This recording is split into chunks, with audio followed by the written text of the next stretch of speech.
कासगंज के कांग्रेस जिला अध्यक्ष अदनान जी हमारे साथ मौजूद हैं। हम बात करेंगे, अभी आचार्य प्रमोद कृष्णम यहाँ पर आए हैं, एक रैली को ख़िताब किया है। इस वक्त वो आचार्य प्रमोद कृष्णम जी मंदिर में आए हैं।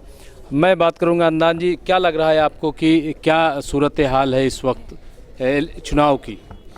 देखिए, निश्चित ही रूप से हम लड़ाई लड़ रहे हैं, हम लड़ाई में हैं और हमारे जो प्रत्याशी हैं, जो आदरणीय बहन जी ने बहुत छांट कर हमको प्रत्याशी दिए हैं, वो सब सक्षम हैं और बहुत अच्छी लड़ाई आपको देखने को यहाँ मिलेगी। नहीं, आप बहुत अच्छी लड़ाई लड़ रहे हैं, लेकिन अगर सब अच्छी लड़ाई लड़ रहे हैं तो ये भी कहा जा रहा है कहीं ऐसा ना हो कि वोट बढ़ जाए। नहीं, जो दीदी की बातों को, दीदी की विचार को, कांग्रेसी मानसिकता को समझ चुका है वो बटेगा नहीं किसी हाल। जो देश प्रेमी है, देश हित की बात चाहता है, वो कांग्रेस को लाइक करता है। और ये हमारी मेहनत, हमारी दीदी आदरणीय प्रियंका गांधी जी की मेहनत जनता तक पहुंच चुकी है। वो लोग ये जानते हैं, आवाम जानती है कि अगर उनका कोई सच्चा हितैषी है तो कांग्रेस पार्टी है। रीजनल में तो अभी यही कह रहे हैं कि समाजवादी पार्टी की तरफ ज़्यादा रुझान है, ख़ास तौर से जो मुस्लिम वोटर हैं और नौजवान हैं। क्या लग रहा है इसमें, कितनी सच्चाई है? देखिए, बिल्कुल भी इसमें सच्चाई नहीं है, क्योंकि अब जनता वो आज से 20 साल पुराने वाली नहीं रही। अब यूथ है, पढ़ा लिखा है, वो जानता है कि उनके काम कौन कर सकता है, किसने किए हैं।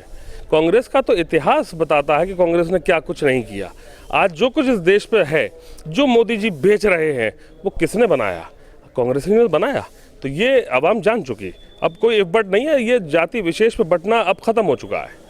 अब नहीं बटेगी जनता जाति विशेष पर। नहीं, जाति विशेष पर नहीं बटेगी, लेकिन कितनी उम्मीद है आपको? क्या लग रहा है कि यूपी में जब 10 मार्च को नतीजे आएंगे तो उसमें कांग्रेस कहाँ स्टैंड करेगी?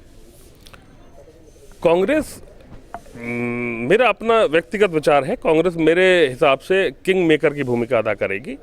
और एक निश्चित रूप से आपको कंफर्मेशन मैं ये दे दूं 10 तारीख को अपने ज़िले की, कि मैं इन तीनों विधानसभाओं पे बीजेपी को यहाँ से टाटा बाय बाय कर दूंगा।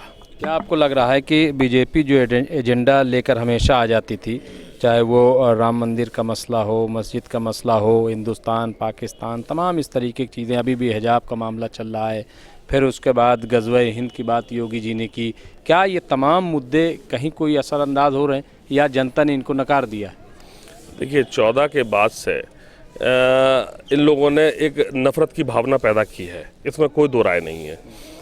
इन लोगों के पास मुद्दे ही क्या हैं? जो अभी आपने एक लाइन में कह दिया, हिंदू मुसलमान, मंदिर मस्जिद, पाकिस्तान हिंदुस्तान, इसके अलावा चौथी बात इनके पास नहीं है। लेकिन अब फ़र्क है। देखिए, 14 में जो मिसगाइड कर ले गए वो ठीक है, कर ले गए, लेकिन अब जो दीदी ने मेहनत की है, कांग्रेस सड़क पे उतरी है, उससे अब जो हमारी यूथ है, जो आवाम है पढ़ी लिखी, वो अब इनके बहकावे में नहीं आने वाली। वो समझ गई कि इन चीज़ों से, मंदिर मस्जिद, हिंदू मुसलमान से इस देश का नुकसान होना है, फ़ायदा नहीं होगा। अगर हंग असेंबली हुई और कांग्रेस के पास ठीक ठाक सीटें आईं तो क्या गठबंधन सरकार बनेगी फिर?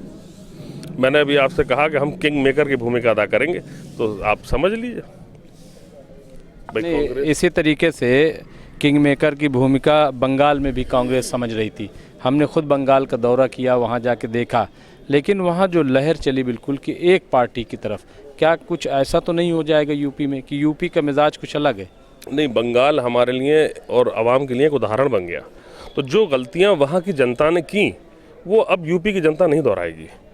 देखिए, कुछ रीजनल छोटी पार्टियों ने आकर वहाँ जनता को बहका दिया, जिस वजह से वहाँ सरकार डिस्टर्ब हुई। वो हमारे लिए उदाहरण है, हम यहाँ वो गलती नहीं दोहराएंगे। यहाँ आप बेफिक्र रहिए, यहाँ कांग्रेस किंग मेकर की भूमिका में रहेगी। कांग्रेस किंग मेकर बन करके उभरेगी। बिल्कुल। शुक्रिया अदनान। शुक्रिया।